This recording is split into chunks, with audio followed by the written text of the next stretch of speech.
السلام علیکم۔ آج ہم بات کریں گے سعودی خواتین اپنے مردوں کی دوسری شادی کیوں کراتی ہیں۔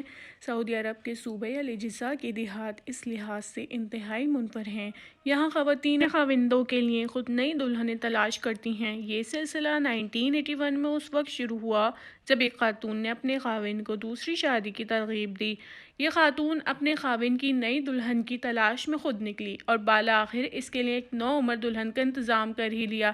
ابتدا میں تو لوگوں نے اس خاتون کو پاگل قرار دیا، لیکن اس نے دعویٰ کر کے سب کو حیران کر دیا کہ اس پر آسیب کا سایہ تھا۔ جب اس نے اپنے خاوند کی دوسری شادی کروائی تو آسیب جاتا رہا۔ اس واقعے کے بعد ایک اور اہم واقعہ پیش آیا۔ معصومی محمد نامی خاتون کی شادی کو 16 سال گزرنے کے باوجود اس کے ہاں اولاد نہیں تھی۔ اس نے بھی اپنے خاوند کی دوسری شادی کروا دی اور اس کے کچھ عرصے بعد وہ خود بھی اولاد کی نعمت سے مالا مال ہو گئی۔ مقامی لوگوں کا کہنا ہے کہ اس طرح متعدد اور واقعات بھی پیش آئے جس کے بعد خواتین نے اپنے خاوندوں کو خود ہی متعدد شادیوں کے لیے قائل کرنا شروع کر دیا۔ یوں الاحسا کے دیہات میں یہ روایت اور مضبوط ہو گئی۔ اس کلچر سے گھریلو زندگی اطمینان بخش ہو گئی۔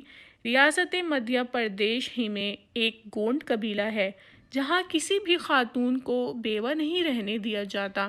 اس قبیلے کی روایت کے تحت مرنے والے شخص کی بیوی کی شادی اس کے خاندان میں دستیاب کسی بھی مرد سے کر دی جاتی ہے۔ اگر مرنے والے کا بھائی یا کزن وغیرہ دستیاب ہو تو اس سے شادی ہو جاتی ہے، ورنہ خاندان کے کسی بھی لڑکے سے شادی کروا دی جاتی ہے۔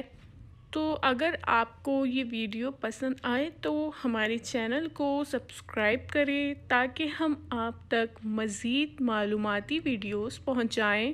شکریہ۔